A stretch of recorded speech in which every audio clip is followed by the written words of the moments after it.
Donc, je vais vous présenter un poème de Louis Aragon, La rose et le réséda. Louis Aragon est un poète communiste du XXe siècle.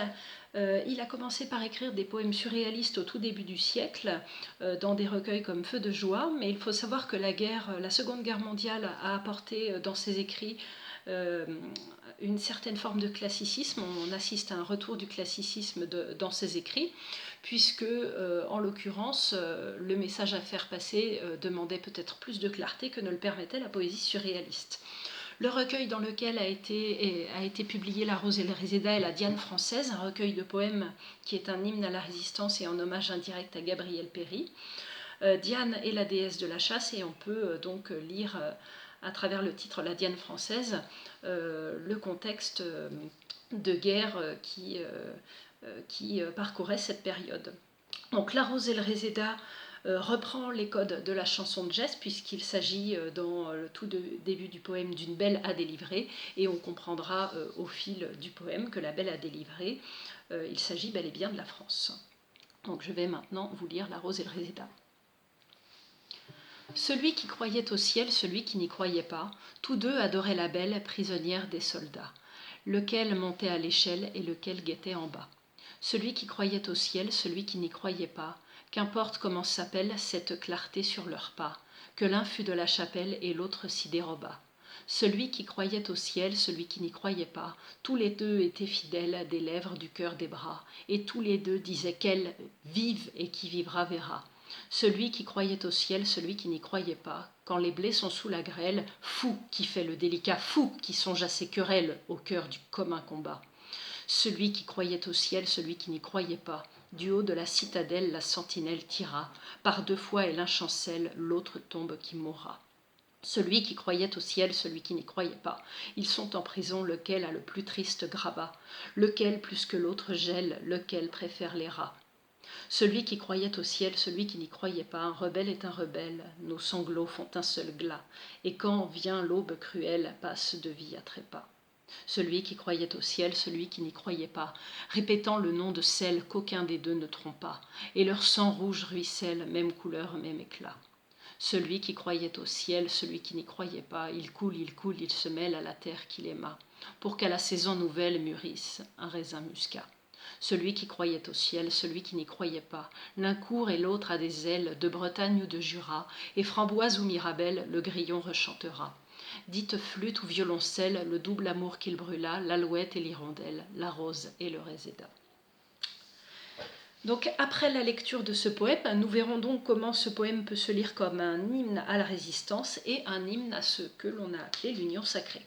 Donc nous pouvons voir que ce poème est structuré au travers de 10 couplets organisés autour du refrain « Celui qui croyait au ciel, celui qui n'y croyait pas ». Donc ce que l'on peut voir d'ores et déjà, c'est que le poème est dédicacé à Gabriel Péri et à Guy Moquet, qui sont des auteurs communistes, qui sont des résistants communistes. Et donc, en inscrivant dans son titre La Rose, il rend hommage à ces deux résistants communistes, puisque la rose est le symbole du socialisme au XXe siècle. Le réséda est une fleur blanche et on peut voir à travers la dédicace à Destienne d'Orve et à Gilbert Dru, qui sont des auteurs catholiques, qui sont des résistants catholiques, un hommage aux résistants catholiques, puisque le réséda est une fleur blanche qui reprend la couleur traditionnelle du royalisme et des catholiques. Alors, ces 4 personnages qui pourraient apparaître opposés sont au contraire unis à travers le parallélisme, celui qui croyait au ciel, celui qui n'y croyait pas. Il s'agit de l'union des athées et des croyants, et en répétant à 10 reprises ce parallélisme dans le poème, Aragon accentue cette union, cette solidarité entre les 4 personnages qui pourraient s'avérer adversaires vis-à-vis de leurs divergences politiques et religieuses.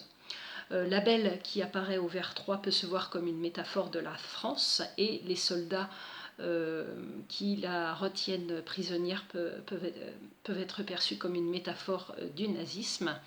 Et lorsque l'on assiste à l'antithèse lequel montait à l'échelle et lequel guettait en bas, L'antithèse ici ne montre pas une opposition entre les deux personnages, mais montre bien au contraire qu'ils sont partenaires et alliés, puisque l'un surveille l'action de l'autre, fait le guet pour assurer le succès de la mission du premier, lequel. Il y a ensuite une exclamation dans le deuxième couplet: qu'importe comment s'appelle cette clarté sur leurs pas.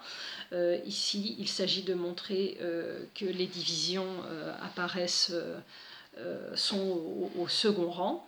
Et la clarté, il ne s'agit pas de savoir si cette clarté est due à des questions comme la liberté, l'amour de la patrie ou la résistance au nazisme. Il s'agit de se battre contre un ennemi commun, peu importe comment s'appelle cette clarté.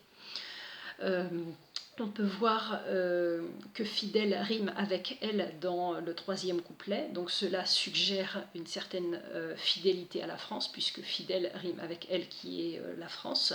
Il y a un attachement corporel à la France, on peut le voir à travers le champ lexical du corps, des lèvres, du cœur, des bras, et le fait qu'il n'y ait pas de ponctuation permet de vraiment montrer la fusion du corps avec ce pays qui n'est même pas fragmenté par la ponctuation. On a le rejet au vers suivant de vive, et donc il est important de montrer dans ce poème que ce qui est important pour aussi bien la rose et le résidat, celui qui croyait ou celui qui ne croyait pas, que la France vive, et donc il s'agit bien d'un hymne à la vie de la patrie.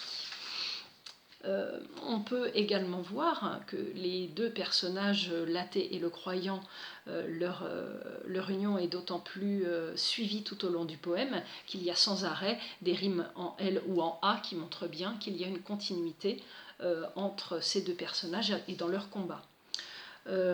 Au couplet suivant, il y a une métaphore de la terre nourricière, les blés, qui sont sous la grêle, et on peut voir ici une allégorie donc, de l'orage et du danger. Il s'agit donc de protéger la terre nourricière, la France, de cet orage qu'est le nazisme, et l'anaphore de fou à travers une forme exclamative, fou qui fait le délicat, fou qui songe à ses querelles, montre bien la colère d'Aragon qui enrage contre les divisions, et l'allitération en que au cœur du commun combat permet d'accentuer le fait qu'il s'agit d'un combat commun à travers ce jeu de consonnes.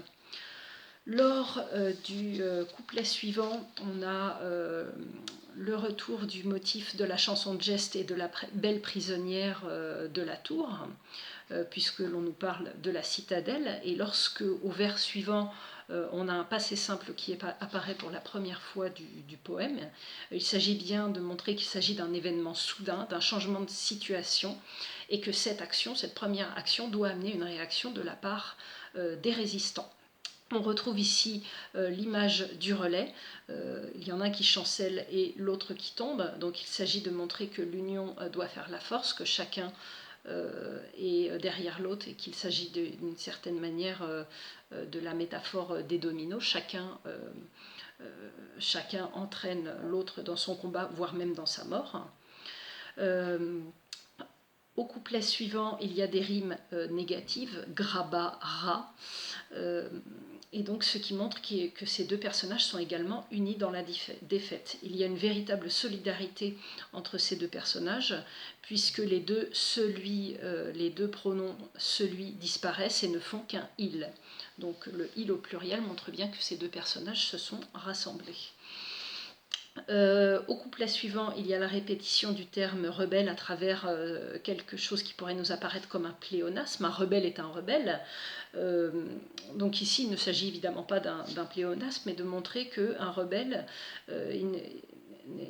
n'est pas défini par son identité. Il ne s'agit pas d'être, mais de savoir quelle action fait. Un rebelle est défini non pas par ce qu'il est, mais par ce qu'il fait. Les deux personnages sont également unis dans la douleur, puisque le déterminant possessif no montre bien que les sanglots sont communs, et le glas est la cloche qui sonne lors des deuils, donc la mort de la France fait pleurer aussi bien ceux qui sont catholiques que ceux qui sont communistes. Le poème reprend par la suite les codes de l'amour courtois, puisque chacun des deux amants répète le nom de celle qu'aucun des deux ne trompe pas. Évidemment, il ne s'agit pas d'une femme ici, mais de la France. Et le sang rouge qui coule des veines de ces deux personnages montre aussi bien leur amour vis-à-vis de la France que le fait qu'ils sont capables de mourir pour elle au combat. Et métaphore d'autant plus forte ici, qu'il ne s'agit pas d'une image exclusivement poétique, mais bien d'une mort réelle dans cette Seconde Guerre mondiale bien réelle. Il y a une fusion du combat à travers l'anaphore de même couleur, même éclat. Les deux, il n'y a pas de sang différent, il n'y a pas d'amour différent. Aussi bien les catholiques que les communistes ont le même amour de la France, et il s'agit de montrer à travers cet anaphore, même couleur, même éclat, qu'ils ont la même force d'amour pour leur pays.